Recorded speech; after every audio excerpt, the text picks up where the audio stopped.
Hello everybody, it's Pizza Lover 346 here, and welcome back to Let's Play Crash Bandicoot 3 Warped!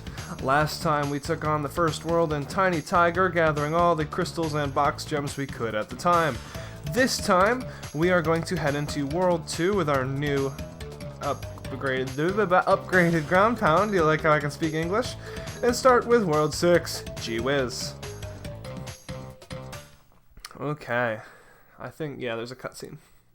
Why must you continue to be a thorn in our side? What? Where was I? Oh, Tiny was a good fellow.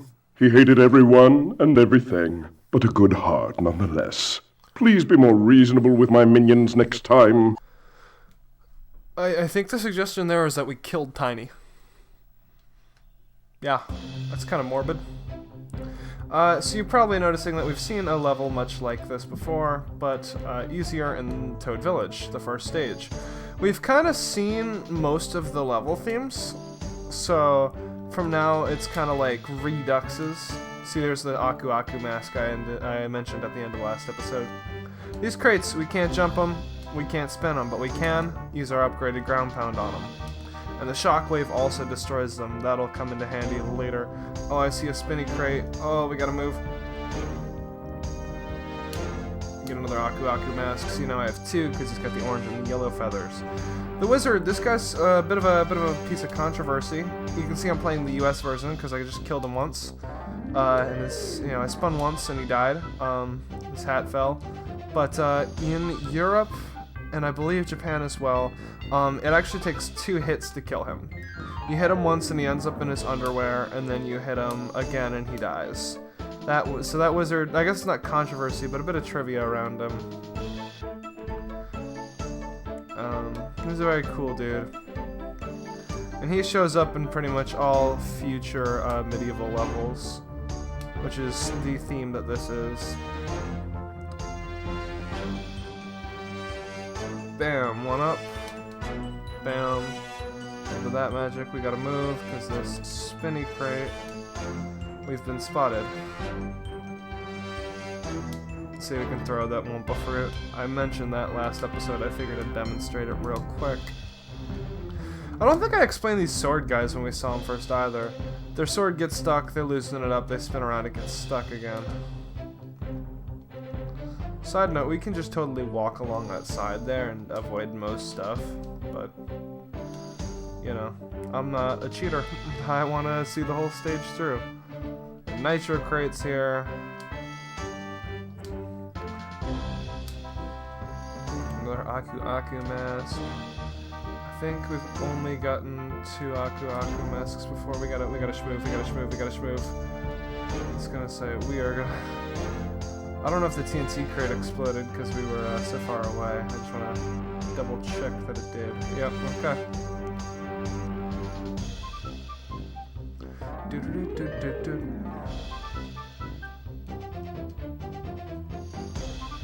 Bam. Bam. So the shockwave can break some crates and whatnot. I'm glad we're gathering up lives before it gets too brutally difficult, because once it does, it's tough, and you want some lives.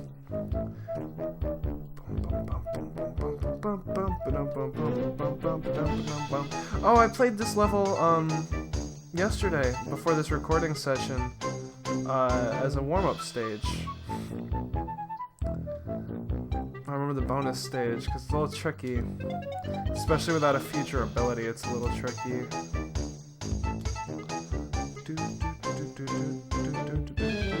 Oh, I want all the Wumpa fruit. It's a bonus stage. Now, this bonus stage looks to trick you. It's like, hey, look, crates, but you have to hit that one and then, you have to hit that one and jump back, or else you can't get all the crates, because that staircase there is all metal boxes. You can't break them. So we have to successfully make that little jump there. It takes a couple tries.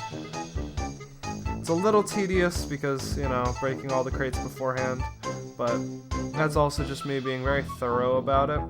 Like these I could spin, but I want all the Wumpa fruit I can get. Because I like extra lives.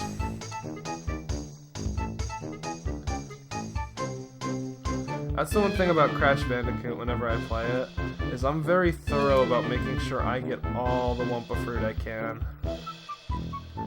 There we go. See? We couldn't have broken these to get down there, even with our upgraded ground pound.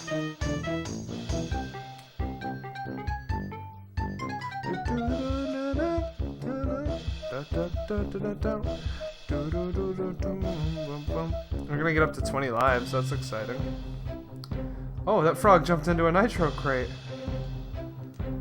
Oh, the AI is SMRT.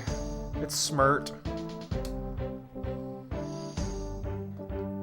Oh, I was hoping to hit one sword guy with the other, because those guys don't just fly off when you spin them for looks, they actually can make impact with things. You'll see with this guy. Bam! Oh no, he flew sideways. You can hit him into those nitro crates. There's our box gem. We got our crystal. You can already see that it's gonna get hard because, like, all that nitro just coming at us.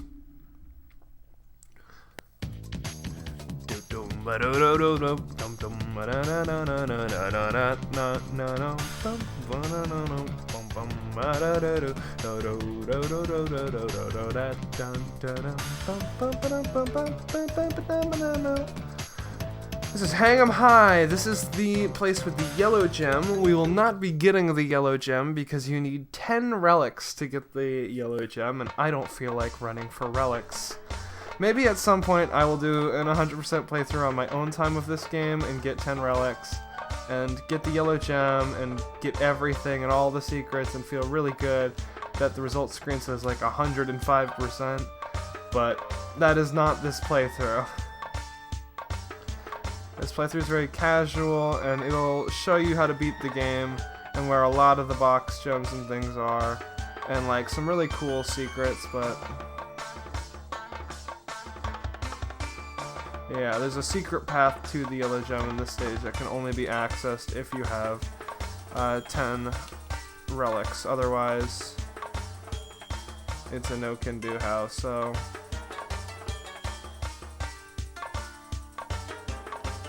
I'm not actually all too worried about it. I've said it, so you know, if you are going for the 105%, there's your help in getting it, but I don't feel like driving myself insane. I just want to enjoy a childhood game. With this.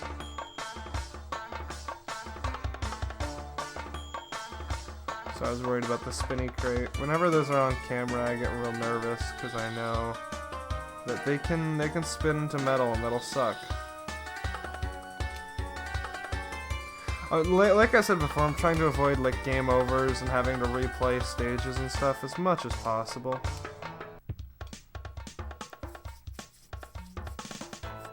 I'd love it if this was like a mostly painless playthrough where we just kind of get everything and are good.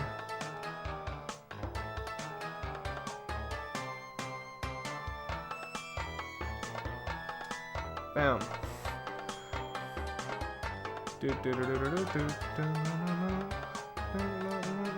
No! Oh god, we have to die now. That one we actually do have to jump on as TNT, so it blows up and it hits the little exclamation mark below. And that'll give us access to good things.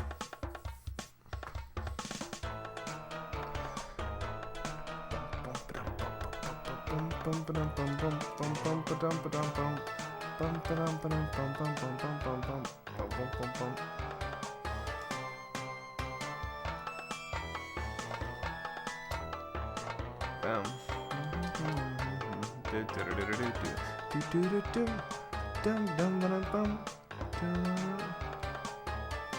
See. Bing. We get our metal bouncy crate that we can use to smash those. 20 of 20, a bunch of Wumpa fruit, some extra lives. Life is good.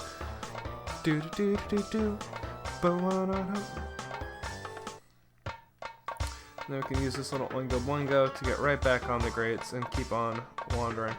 That is the gimmick of Hang 'em High, is these grates, you jump into them, and then you're hanging from them. And then you just use the D-pad to move like normal, and depth perception's a little weird.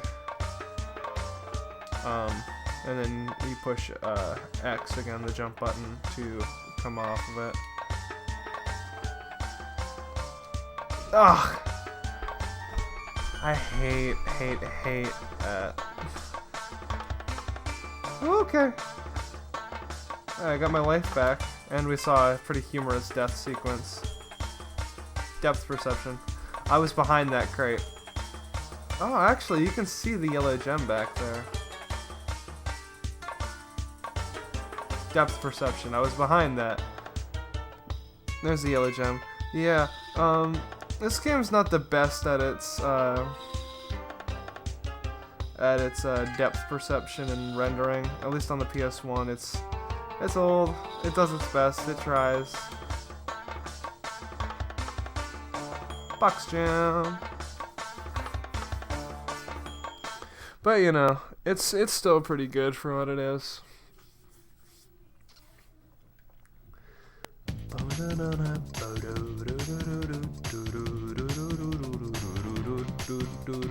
It's so hard not to sing along to the Warp Room every time you get back to it. The Time Twister has such a fun theme, and I love it. Hog Ride. Okay, here's another level theme that I think appears twice. You ever watch the movie Grease? More importantly, you ever watch the sequel, Grease 2? Yeah, it's kind of like that. You hold an X to go, and you steer, and it's a race. Now, breaking all the boxes will still nab you a box gem, although there's much fewer boxes. There's like 13 in this stage. Hit these, hold X, and you hold a wheelie. You let go X, and you come out of your wheelie so you can steer. That's what those booster panels do. To get the crystal, you must win the race. So regardless of if you're trying to get everything you can without doing time trials like myself, or if you just want to beat the game, you do have to win the race, because crystals are the only required thing to beat the game. So you do have to win the race, but I'm also going for all the boxes, so we've just nabbed ourselves a box gem there at least. Now we're going to try to nab ourselves this crystal by being a really good racer. But unfortunately, it looks like we're going to have to go for a second race here, because we only got second. What a bummer. I was hoping we'd won and done that stage, but we got to do it a second time. That's okay, though. I'm ready for it. Sorry about the jump cut there. I had a pretty big interruption. We're good, though, so we're going to go back in here and try to get the crystal. As I said, though, whenever we replay a level we've already done, it is time for Chipmunk Mode. Activate! So now we're super speedy. Oh, we might actually get a lecture about... Oh, no, guess not. On some of the levels, Aqua gives you a lecture about the time trial, but I guess since we don't have the crystal, he's not going to do that. Anyway, this time we're just going to focus on passing dudes. As much as I want to break all the crates and whatever, I just want to pass people. That's our big numero uno goal. Just to pass all these dumb and dumber looking scientists. I don't know what's faster, the jumps or not. It's whatever. I'm going to try to hold this wheelie for as long as I can. You can kind of steer during a wheelie, but it's just tough. There we go. Awesome. And that was it. Chipmunk mode. Deactivate. Welcome back from Welcome back from Chipmunk mode. Yeah, we don't get a dance for crystals, unfortunately, so now Hog Ride's done. Let's go to Tomb Time. Tomb Time's another stage that we can't get the box gem for right now. Good day, mates. Dingoδιle's the name, and Uka Uka and Cortex gave me orders to bring the crystals to them during the Ice Ages. So give me the goods and shove off, or I'll roast yous. Dingodile, the boss of this world. Total Aussie. And like by that I mean stereotypical Aussie.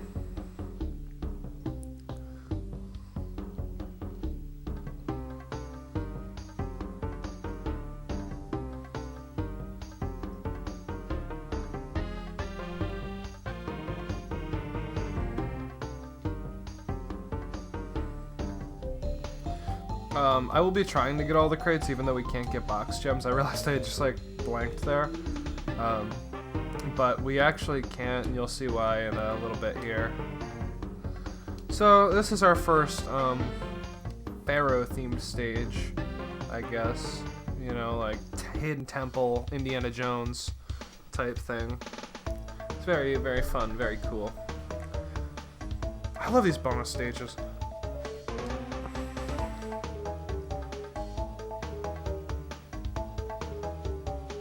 Well, I guess if we go off stage or far enough away, they just kind of boom. This is another one I did in my my practice. Because I went through this game a while back during Let's Play Cuphead, which it's super weird to talk about in another playthrough. I think I said this about talking about Banjo and Let's Play Cuphead as well. Oh, ouch. It's super weird to talk about the previous super secretive thing when I'm in the next LP. But, yeah, so I did practice play through this during Let's Play Cuphead. But, more importantly, just before today's recording session yesterday, I was like, hey, just to make sure I'm nice and, like, warmed up and ready to be playing Crash, I'm going to play some of the levels on one of my beaten files. And so I did, and it was fun, and it was like, what, Tomb Time, and whatever the first one in this stage was, I'm already forgetting.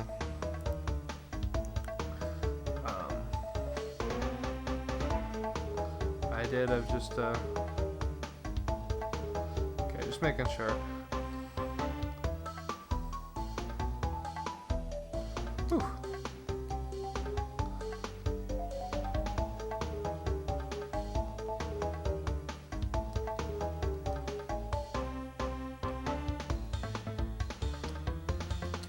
Whew, that was close. I got it though. Nice. There's some extra one-ups. I had to really focus in on there. I was talking about, yeah, I did my warm-up play session, so you'll hear me every now and again on these levels go, oh yeah, I totally played through this stage recently. Because while I'm trying to bring like some like this is how you play the game to this, I'm also well aware that I'm not a pro and doing this from memory, so you know.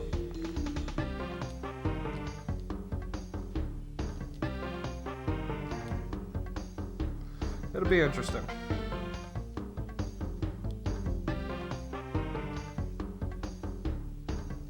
So right here, if we come over here, now we're supposed to use a later ability, but the high jump can barely get us over here. We don't have the purple gem. We can't go through that door. There's a whole path with crates through that door, as well as the second gem in this stage. So unfortunately, we are doomed to no gems this time around. Which is a bit of a bummer, but it's whatever. We'll just have to deal with it. So we'll come back here and there'll be like a cool chipmunk mode thing where we get all the stuff. Thank goodness for Aku Aku. Okay. Checkpoint right here. We have to actually jump up on these and then high jump and spin. I think we can get those organically jumping without the high jump, but I am a high jump kind of guy. Flamethrower, slide. Okay. Snakes, yeah, so right up, like, on this left here, we would have come out. Yeah. These bug platforms fall, the ones that say Neo or Cortex do not. So you'll see, we have 76 of 95 crates. So no box gem for us, unfortunately.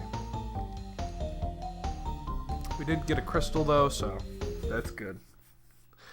Crystals are good. Crystals are nice. Crystals don't hurt people. Nah. Yeah, so we'll be back to Tomb Time for our 2 crystals. Sadly, no crash chance because of that. And now it's time for Midnight Run, another Coco level. Oh man, I'm really excited to be doing this playthrough, and I just like had total flashbacks back before I had an AV capture card, when Insane Trilogy came out, I actually wanted to do a playthrough of this game, so I like did a crappy camera setup, and it wasn't awful, but it was definitely way too low quality for one of my Let's Plays. So I scrapped it, and I just remember recording this stage in specific during that time. Ugh, run into the barrel. No, die. I think it was that crate that made me think about this specifically. I had to die a lot on that high crate. Because you have to hit circle to get some oomph and then really go for it. It's been weird for me describing controls because I have muscle... Oh my god. I have muscle memory for them, but I was not a PlayStation kid beyond, like, this game. So I don't memorize things by their position. So like spin with square, my brain goes spin with X. That's not X. X is where A is. That's jump, you know. And like circle is B. I keep wanting to call circle B. Like and triangle just brings up the menu, but my brain's still like, yeah, you hit Y. Which is weird, because I was a Nintendo kid, and Nintendo didn't set things up that way either, but this is how I think about controllers. So I guess there's a look into my brain there. You know, I think about controllers in, I guess, Xbox terms, right? Like... Although with Nintendo controllers, generally I can muscle memory into Nintendo controllers as well really easily. So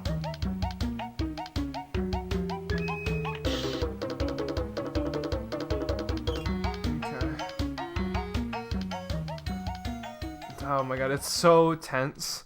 Like, it doesn't take a ton of skill to get all the boxes, it just takes a lot of like reaction time and knowing and bobbing and weaving, so you feel very tensed up and like it's difficult when it's not as bad as it seems. We did it though. We got the crystal, we got the gem. Midnight run, one and done.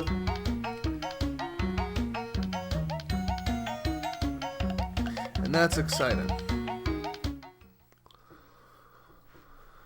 Okay. So finally, we just have to fight Dingodile, and then it's the end of the episode. Which is good. Dingodile, we're gonna go to the Ice Age and fight him for the crystals. Like you do. Right, now you've gone and done it. Them crystals are mine. Now you've gone and done it, them crystals are mine. It's such a weird voice that sometimes just isn't Australian. It's a very, very faked.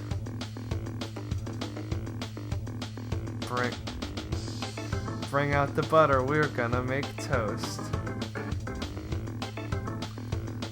I believe we can, I know we can high jump these. It's like after the first row, right? You can high jump over.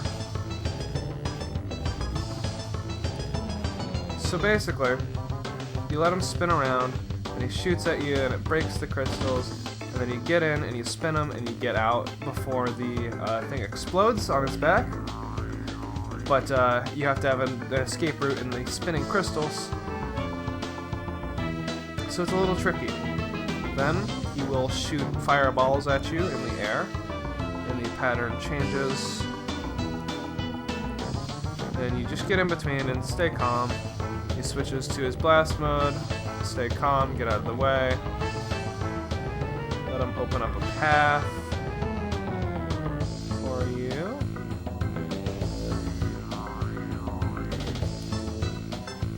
Get in, get out. That's all there is to it. And you don't actually need a layer in between you as long as you get out of the crystal ring. We're gonna do it again. This time he's gonna shoot in doubles. 1, 2, 1, 2, 1, 2, you know? And then switch to the blast. Bam. Blast.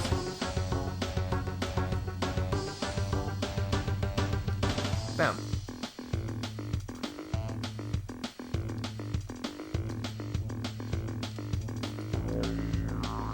crashed me, mate.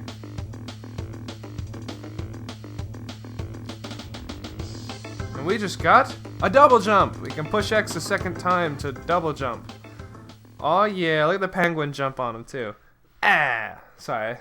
Had to enjoy the crash dance there, but... Yeah, that's World 2. We thrashed Dingodile. And there we go. How exciting is that? So now we have a double jump, which we can do out of our high jump to get like major league height. You might also notice our double jump animation is the same animation that plays when we do the high jump. So we can get like basically what is essentially a double jump in height. Okay, so we did World 1 last episode, this episode we did that, and next episode we will tackle World 3, very, very China themed. Yeah, thank you guys so much for watching, and I'll see you in the next one. Goodbye!